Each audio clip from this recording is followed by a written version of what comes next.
Welcome to Your Dollars Making Sense, a podcast hosted by investor and realtor Richard Neese. Your Dollars Making Sense, where financial intelligence is the key to your financial freedom.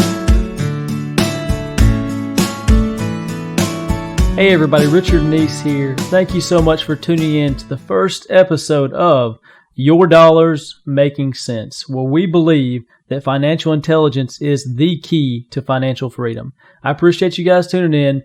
The first show is going to be an intro. You guys are going to hear a little bit about me, who I am, how I started.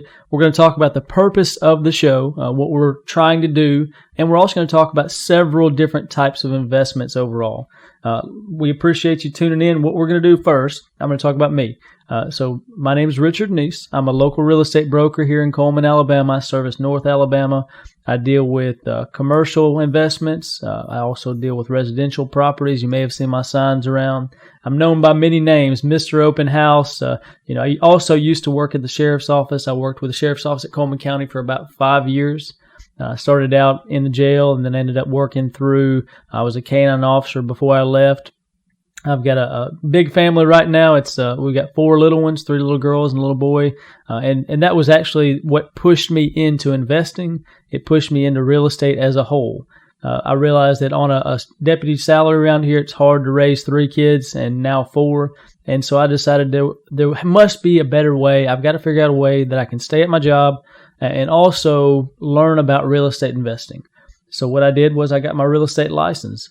I started doing some advertising, some marketing, learning, working with investors. And, in about 4 years, I've got over 29 rental properties. We have storage units. I've bought homes on courthouse steps. We've rehabbed and flipped properties. So on the investment side, mine has mostly been with real estate. But what we want to do with Your Dollars Making Sense is we want to look at all investment types, because some folks may be risk averse. Some folks may be happy with taking risk and jumping out there. They may want to be day traders. So we want to go through and compare real estate, stocks, bonds, all this stuff, and that's the goal. We want to show you how you can become financially free through financial intelligence. Before I was a deputy sheriff, we'll do a little backtracking. I served in the Army. I was actually Army Reserves. I did a tour in Iraq, 2009. And then before that, I went to several different colleges. I ran college cross country at a little school called Tusculum College up in Tennessee. There may be some folks that know where that's at, north of Knoxville. And then I went to St. Bernard in high school, and then I went to Vinemont in elementary and middle school. And that pretty much sums up my background as a whole. Now we want to get a little bit more into the purpose of the show. We really, I believe in helping good people get to a better place. You've probably heard that before if you've ever listened to any of my other podcasts, if you've ever listened to the Real Estate Rundown, which was a show we had on WKUL for a long time, a couple years now, actually. We truly believe in helping good people get to a better place, and that's not just with buying and selling homes. We want to educate. I believe financial intelligence is the key to financial freedom. And so we want to give you guys the information so that you can make good investment decisions. Over the last, I'd say, year to 2 years, I've had several people reach out to me and ask me. The first thing they say is, hey, should I invest in rental properties? Hey, should I invest in this? Hey, should I invest in that? Now, full disclaimer, I'm not a financial advisor. But I do have a lot of experience in the real estate side, so folks see that as an opportunity to get into an exciting investment that they can put hands on, and they see all of the stuff about real estate flips and all the money that's being made in real estate, and so their initial reaction is, how can I get into that game? How can I get into that investment? But the first thing I tell them, which we'll talk about in our second segment, is what's your goal? Where do you want to be at? What is retirement? That's the purpose. The purpose of this show, Your Dollars Making Sense, is to help people navigate the retirement, navigate investments, learn as much as they can, because that financial intelligence is truly the key. So I'm a big believer. If you've ever listened to any of our podcasts before, if you've watched my social media channels, I'm a big believer in self-improvement, whether it's money, whether it's spiritually, whether it's physically. It's that constant self-improvement is what makes us human. That growth is natural, but it does take effort. So with that constant self-improvement, I want to be a resource for all of my listeners, whether you're on the podcast, whether you listen on WKUL, whatever the case might be. We want to make sure that you have this resource. We're going to bring in experts from all different fields, whether it's stocks, bonds, mutual funds, ETFs, CDs, retirement plans, options, annuities, commodities. These are all big terms that people talk about and throw around loosely. We want to give you guys the information necessary to make a good investment or decide not to invest in these because of one reason or another. Whether it's risk, whether it's return, we're going to give you all of this information to include how to speak the language, what a good investment is. We're going to give you different service providers, different folks that sell these commodities, stocks, bonds, and let you talk with them, or at least listen so that we can make great decisions in your investment. Everybody thinks they want invest or they want to retire as soon as possible, but we're actually going to get into some definitions on what is retirement and how does that look for you. So we appreciate you tuning in to the first segment of the first show of Your Dollars Making Sense. It's going to be a great run. I'm really excited about helping folks. We've already had so many people reach out to us about this, and that's why I decided to do this show on the radio and the podcast. So we're going to come back on the other side of the break. We're going to talk a little bit about starting out, what you can do, what you shouldn't do. And, everybody has a different story. Everybody has different levels of resources. We want to give you that common place to start from. And then you decide based off of the show, based off of other education, self-improvement, where you should go from there. The key to financial freedom is truly financial intelligence, and we want to help provide that. Hey everybody, Richard Neese here, the host of Your Dollars Making Sense, where we believe that financial intelligence is the key to financial freedom. So the first segment, you got to learn a little bit about me if you didn't know before. Like I said, I'm a real estate agent here in North Alabama, real estate broker actually. I deal with all sorts of different types of investments on the residential, commercial side, rentals. We've got about 29 rental properties right now. We've got storage units. So that gives you a little bit of background about me, but let's talk about you. We want to talk about where do we start. So there's lots of different places we can start. But my opinion on starting any goal is to have a plan. If you don't know where you're going, you can't get there.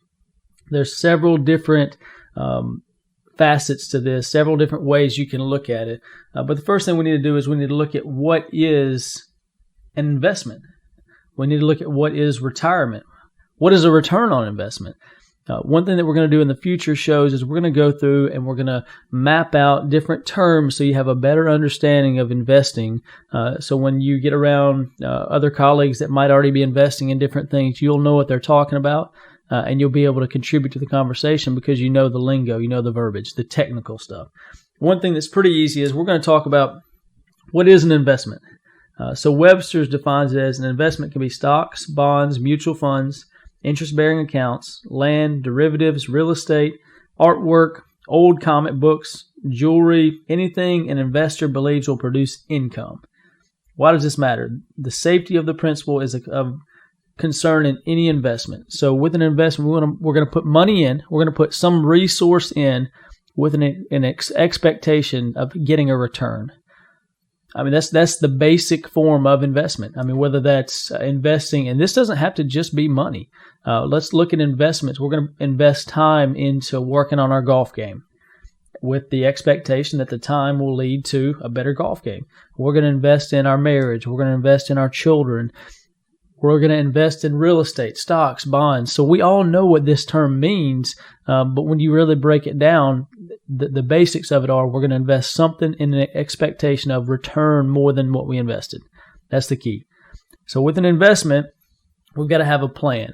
So we know we want to get money. We know we want to get some sort of return off of this, but what is return?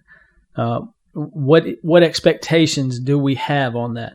So what I do as I talk to several folks, I had a friend of mine from the sheriff's office message me the other day, and he said, "Hey man, where should I invest in? Who should I talk to about retirement planning?" And the first thing I said was, well, we can't do this through a text. So let's go sit down. Let's talk about several things. Let's talk about what retirement looks like for you. Let's talk about how far away it is, standard of living, what sort of benefits you already have in place and what you'll need. And that will help us define where we're headed, and then we can start seeing what vehicle is best. So let's start from the top. How far away is retirement? So if I'm talking to a 20-year-old, early 20s, you would automatically think, well, he's got 30 years before he retires or something like that. Not everybody has the same expectations of what retirement is. So I looked it up, and let me pull it through my notes. Investment, I'm looking for the definition of retirement. So Webster has that as an act of retiring, the state of being retired, a withdrawal from one's position or occupation, or from active working life. The age at which someone normally retires, most people will say 50, 60, 65, but it's also a place of seclusion or privacy. We're retiring to somewhere else. Not everybody's retirement is secluded. Not everybody's retirement is from working life. I know many people that technically retired in what they call financial freedom, where their income from different investments outweighs their expenses. That's financial freedom. They're still working, whether that's with a nonprofit, whether that's starting companies, whether that's coaching. There's so much more to retirement than just not having to go to work anymore. What does retirement look like for you? So we need to define when you want to retire. And then we also need to backtrack and say, what standard of living do we want to have once this retirement comes? Standard of living. So if you have somebody that wants to, let's say the retirement consists of, I want to live in a tiny home on 10 acres out in the middle of nowhere, and I already have the cash to purchase both of those, and I want to live off the grid. All right. Well, that retirement may not require other investments to keep money coming in. You may be able to live self-sufficiently out there and not have to do anything else for retirement. Pay taxes. So figure out what taxes are going to be for the next 30 years. Guesstimate, of course. And at that point, have that money in your account. And then maybe that's retirement for you. Well, let's look at the other side of that. Let's say somebody wants to have a lake house, a mountain house, a beach house, a large home for the grandchildren, a big spread. That retirement may be a little bit further out, or may take smarter or more aggressive investments in order to get to that point. So we've got to truly define what retirement looks like for us, where it's at, what standard of living. Benefits. Benefits are huge. Do you have things in place? And we'll have experts come on to talk about this, but do you have long-term care policies? Do you have things that will protect you if you're disabled? If you're out and you're the self-sufficient guy and you're out and you get paralyzed, at that point, you need to have something to protect you. So that's something we've got to factor in. The key is you've got to have a plan. There are great financial advisors. There are great mentors. There are people out there that have done it in different ways. There is no one way. You need to draw from their experience. There's resources on the internet. There's people that you can talk to. So we've got to have a plan, and we've got to know what retirement looks like. We're going to do a couple more things on the back side of this. We were coming up against a break right now. What I'd like to do is I'd like to point out retirement is different for everybody. We have to have this financial intelligence. That's the key to your financial freedom. Investments look differently to everyone. You may be risk averse. You may be very willing to take risk, and that's okay. Let's look at the merits of each and fit the right investment for you at this time. Like I said, we appreciate you tuning in. Please tune into the other side. We're going to talk about different types of investments and break them down. We're also going to talk a little bit about the budgeting side, which is the next step after you have a plan. Your financial intelligence is the key to financial freedom. Hey everybody, Richard Neese here. Thank you so much for tuning in to the third and the final segment today of Your Dollars Making Sense. As we stated in the first segment, the whole purpose of this show is to make sure that we educate, we help you navigate. We want to make sure that your financial intelligence is strong enough to reach your financial freedom. And that's something we're going to harp on over and over. There's plenty of good books out there that can help you grow that financial intelligence. There's great podcasts, which we hope you tune into ours. There's great resources in your local community and nationally to give you that knowledge to make it to where you can reach retirement when you want to. You can make those smart decisions to help you live the lifestyle you want to. Like we talked about in the second segment, not everybody's retirement looks the same. You may want to work until you're 70 because you love what you do. And I know a lot of guys that do that. You may want to work until you die. You may want to work until you're 35 and retire then and travel the world. I mean, there's tons and tons of things we can do to set us up for success, but we've got to define what success is through that plan. And what I'll say too is a lot of us, and you may be past this step, but a lot of folks that are wanting to start investing, whether you're 20 or 30 or 40 or 50, one thing that we're missing, one step we've all got to improve upon is starting with budgeting. So if you don't know how much money's coming in, if you don't know how much money's going out, how can you make a plan for the additional income? And there's a lot of folks that'll argue that investing should be done as I get paid first. If you read Rich Dad, Poor Dad, that's a great one. Robert Kiyosaki talks about paying you first before you pay the bills. And what that does is it gives you an opportunity, and paying you doesn't mean going out and going on a beach trip. Paying you means taking a certain amount of money every month and treating it as a bill, but that's your investing bill. That's the money that you're going to put into an account for, whether it's just for a CD, which we'll talk about in a few minutes, a low interest bearing CD, or maybe it's a real estate investment, or maybe it's stocks and bonds. Your strategy is going to determine where that's going, but you should always pay yourself first. Because at the end of the day, and Kiyosaki points this out several times, but it's always vivid in my mind, you're going to make sure your light bill gets paid. You're going to make sure your water bill gets paid. So if you pay yourself first and then you have to pick up an extra job on the back end of the month to get everything paid, you're creating your future through that investment, through that money that you set aside by paying yourself first. So that's one part of it. We've got the budgeting side is so crucial. If you don't have any idea where your money's going, I think you'll be unpleasantly surprised. You'll be shocked if you go back and look at your credit card bill, your debit card statement, at all the money that $10, $12, $15 at a time goes out the window. And everybody's guilty of this. I don't know of anybody, and there may be some out there that are budget Nazis, but everybody's guilty of that splurge spending, especially with the ease of access. We don't actually hand over paper money to somebody else anymore. So it's just a number in an account that's being debited and credited. So it's so much easier to go in and spend $10 in the convenience store. There's so many things we waste money on. If we really looked at it and took that let's say tithing money, the 10%. So you've got that 10% that you've set aside. I think you should have the tithing money, and then you should have the investment money, and then pay your bills, and then take care of everything else, because you'll find a way to make sure that it's done. So enough. We'll get off of that soapbox right now. Our plan is to get a budgeting expert in the next probably 2 shows, so we can help you guys make a plan on that, because once you have that in place, then you can start setting aside the money that needs to be put aside. But you've got to know where you're at, and you've got to know where you're going first. So we're going to talk about several different types of investments, but what is the thing that we're looking for when we invest? Money, right? We're looking for some sort of return. A return on investment, as defined by Webster, is a performance measure used to evaluate the efficiency of an investment or compare the efficiency of a number of different investments.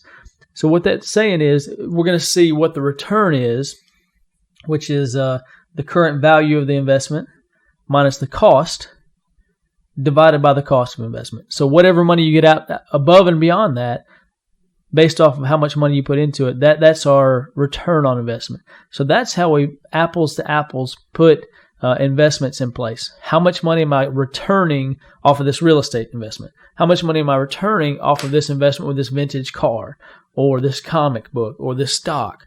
Return on investment is key in deciding which direction you're going to go.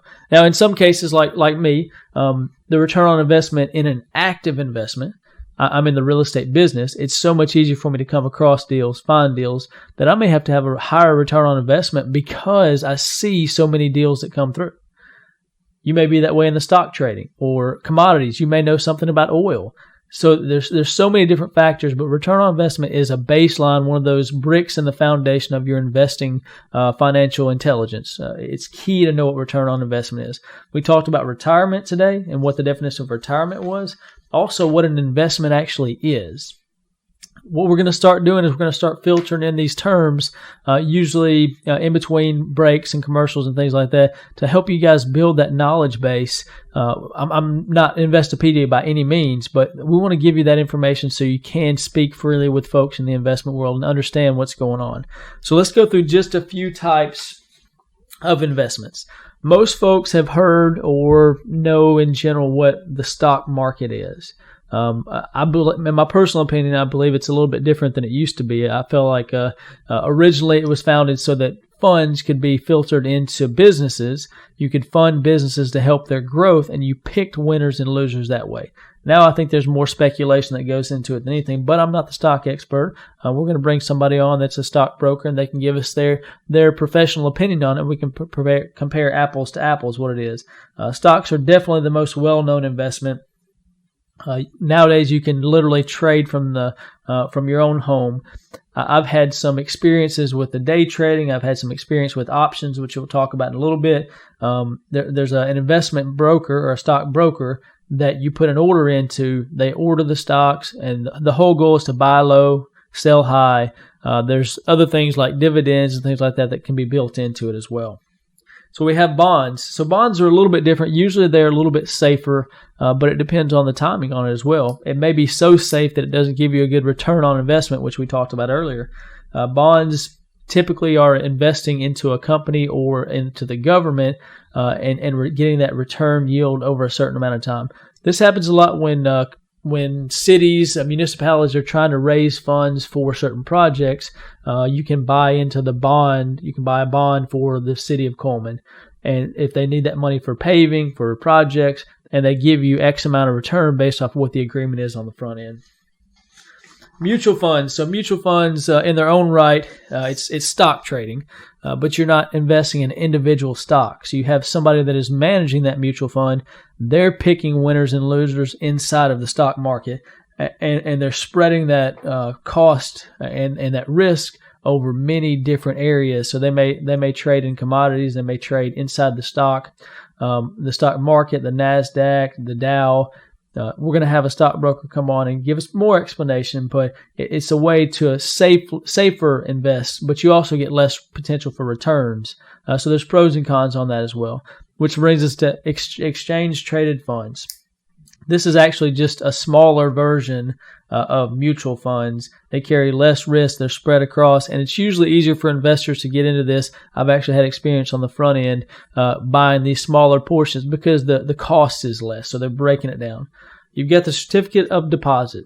Most of us know this. Most of us have been in a local bank and seen, the CD rate is X. This is a way that the bank takes your money. They give you a desired return on it, whatever they say that is. You agree to it, but you agree to keep the funds locked up for X amount of time. Sometimes that's 3 months, sometimes it's 3 years. It just depends. And this is a way for the bank to make sure they have funds to loan money, but it's also a way for you to get a higher return than a basic savings account.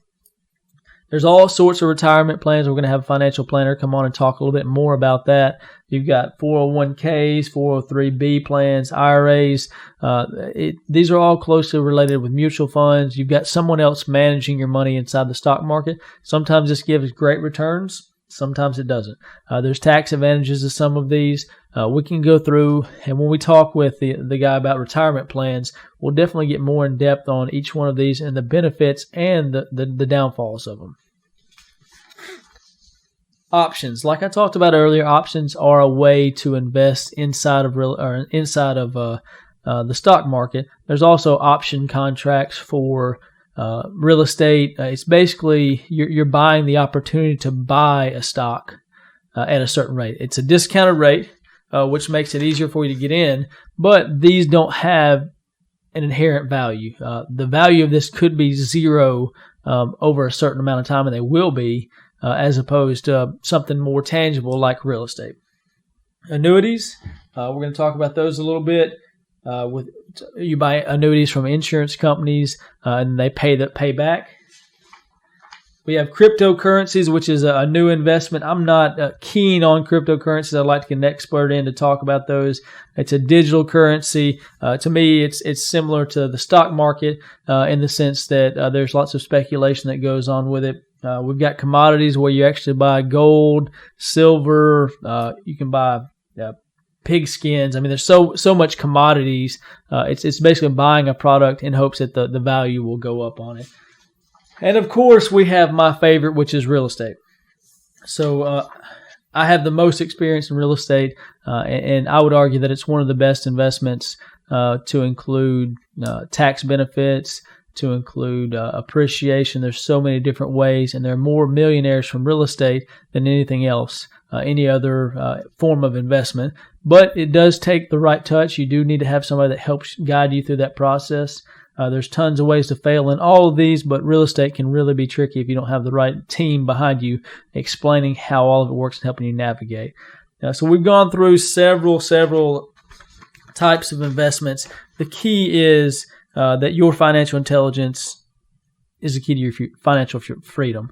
If you don't have that knowledge base, if you don't have the experts helping you in different ways to evaluate return on investments, then you're likely to misstep. It doesn't happen all the time. Some folks can luck their way through investments and make $1 million or bet on the right horse.